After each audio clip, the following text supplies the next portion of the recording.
গাড়িতে উঠেছি, কিছু দূর যাওয়ার পরে আমার চালককে বললাম থামো। সে বলল স্যার সামনে ময়লার ভাগাড়, দেখতেও খারাপ আর গন্ধ আসতেছে। আমি বললাম এখানেই থামো, এখানে আমার কাজ। আমি 20 থেকে 22 মিনিট বসে আছি গাড়িতে। মাঝে মাঝে সেও আমার মুখের দিকে একটু ঘুরে তাকায়। আমার পাশে বসে একজন সহকর্মী, তিনিও তাকান। তারা বুঝতে পারছেন না যে কেন এই জায়গাটায় আমি দাঁড়িয়ে আছি, কিছু বলছিও না করছিও না। ওই সময়টা পরে গাড়ির দরজা খুলে বের হলাম। তখন এই জল্লাদের শাসন চলতেছে বাংলাদেশে, 2015 সাল। আমার সঙ্গী আমাকে বললেন আপনি গাড়িতে বসেন, কি করতে হবে আমাকে বলেন, আমি সেরে আসি। আমি বললাম better you come with me, আপনিও আসেন আমার সাথে আসেন। দরজা খুলে পিছনের দিকে হাঁটা শুরু করলাম। ড্রাইভার বলতেছে স্যার গাড়ি ব্যাক করি। আমি না, এখানে থাক। একটা খাবারের দোকানে গিয়ে ঢুকলাম, কিছু খাবারের প্যাকেট নিলাম, পানি নিলাম, নিয়ে আবার এসে গাড়িতে বসলাম। এবার চালক বলতেছে স্যার যাই। আমি বললাম না, আমার কাজ শেষ হয়নি। 5-7 মিনিট পরে আমি গাড়ির দরজা করে আবার নামলাম। সঙ্গীকে বললাম ভাই এই প্যাকেটগুলো নেন, আসেন আমার সাথে, আমিও কিছু নেই আপনিও কিছু নেন। গিয়ে ওই ময়লার ভাগাড়ের কাছে হাজির হলাম। ততক্ষণে একদল লোক যারা এই ময়লাগুলা বেলচা দিয়ে ডাম্পিং ট্রাকে উঠিয়ে শেষ করেছে, এখন বেলচা ছুঁড়ে ওখানে ফেলে দিয়েছে। তাদেরকে গিয়ে সালাম দিলাম। 5 জন লোক আসসালামু আলাইকুম, জবাব দেয় না, মুখের দিকে তাকায়। আবার সালাম দিলাম আসসালামু আলাইকুম, এবারও জবাব পেলাম না, আবারও মুখের দিকে তাকায়। এরপরে বললাম কি ভাই আপনাদের মধ্যে কি কেউ মুসলমান আছেন? একজন ভীষণ রাগ করে বলল আমি শুধু মুসলমান না, বাকি ওরা তো সব মুসলমান, তো জবাব দেয় না কেন? বললাম কোনো সমস্যা নাই, আবার সালাম দিচ্ছি আসসালামু আলাইকুম। এবার সবাই সমস্যারে জবাব দিল ওয়ালাইকুম আসসালাম। জিজ্ঞেস করলো আপনি কে? বললাম আপনাদের জাতি ভাই। আপনি কি সিনেমা করতে আসছেন? আমার এই চেহারা দেখে মনে হয় যে আমি সিনেমা করতে আসছি। কয় না, তা তো মনে হয় না, কিন্তু আপনার কথাবার্তায় তো এরকমই মনে হচ্ছে। তো আপনি কেন আসছেন? আমি বললাম আপনাদের হাত ধুইতে আসছি। ওই শুনেন আমরা গরিব মানুষ, আমাদেরকে নিয়ে উপহাস করবেন না। আমি বললাম আল্লাহর কসম আমি উপহাসও করতে আসিনি। তাইলে আপনি আমাদের হাত ধোয়াবেন কেন?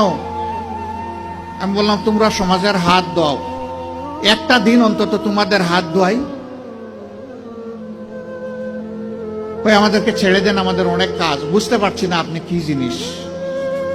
আমি বললাম যে আমি বড় শক্ত জিনিস, হাত না ধুইয়া তোমাদেরকে ছেড়ে দেব না। আমি রোদের মধ্যে ঘামতেছে, একজন রাগ করে বললো এই দে, উনার এত শখ জাগছে, দে হাত দে, আমারটা আগেই দিচ্ছি। তো উনি হাত দিল, আমি ধোয়াই ঠইয়া খসলাইয়া পরিষ্কার করে বললাম ভাই অনেক শুক্রিয়া তোমাকে। একজন একজন করে হাত দেয় আর খিলখিলাইয়া হাসে। আমার ধারণা আমাকে দেখে মনে করছে পাবনার হেমায়েতপুর থেকে ছুটে আসা কোনো পাগল ছাড়া আর কিছু হবে না। হাত ধোয়ানো শেষ। এবার আমার 2 সঙ্গীকে বললাম যে একটু খাবারের প্যাকেটটা দেন। বললাম না না এগুলো লাগবে না। কেন লাগবে না ভাই? তোমরা তো চাওনি, আমি খুশি হয়ে দিচ্ছি, একটু নিবা না? জি না জি না জি না, এগুলো আমরা। আমি বললাম যে বলো তাইলে কোনটা থেকে খেতে হবে, আমি আগে খাই একটু, তারপরে নিয়ে যাও। তখন একজন বলে তাইলে ঠিক আছে দিয়া দেন। বললাম হ্যাঁ দুনিয়া অনেক কিছু ঘটে। হাতে নিল, নেওয়ার পরে একজন একটু দীর্ঘ শ্বাস ফেলে বলল তাহলে আমরাও মানুষ। আমি বললাম কেন এই কথা বললেন কেন? জি না, আপনাদের মতো মানুষেরা আমাদেরকে মানুষ বলে না, বলে আমরা সুইপার, বলে আমরা মেথর। আমাদের কাছে কেউ দাঁড়াইতে চায় না, কোনো রাস্তা দিয়ে আমরা হাঁটলে মানুষ সরে যায়। সমাজের মানুষ আমাদেরকে অচ্ছুত মনে করে, এদেরকে ছুঁইলেই জাত যাবে। আমি হাত জোড় করে বললাম সোফা কাপড়ের ছোট লোকদের পক্ষ থেকে আমি তোমাদের কাছে ক্ষমা চাই, আমাকে ক্ষমা করো, আমাদেরকে ক্ষমা করো। আমি আর চোখের পানি ধরে রাখতে পারিনি, টপ টপ করে আমার চোখ থেকে পানি পড়লো। তাদের জীবনের পরিশ্রমের বিনিময়ে সমাজের চাকাটাকে চালু রাখে। আমরা কিনা তাদেরকে মানুষ বলি না, আমরা তাদেরকে সুইপার বলি, মেথর বলি। আমরাই কমজোর। আমি কাঁদতে কাঁদতে এসে আমার গাড়ি আর ওরা আমার সাথে কেঁদে কেঁদে তাদের গাড়িতে উঠে গেল। সম্মানিত ভাইয়েরা, কেন এই ব্যবহার? এদের ছাড়া কি এই সমাজ চলবে? যদি না চলে তারা, তাইলে এই সমাজে তারা একটু স্বীকৃতি পায় না কেন? একটু মর্যাদা কেন পায় না তারা? এটা পায় না এই কারণে, এই শাসনটা আল্লাহর দেওয়া বিধান অনুযায়ী নয়, এই কারণেই পায় না।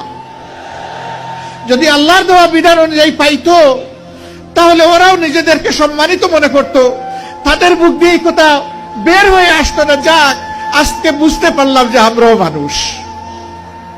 আক্ষেপের সুরে এই কথা তারা বলতো না। ভাই, আমরা এইরকমই একটা মানবিক বাংলাদেশ চাই।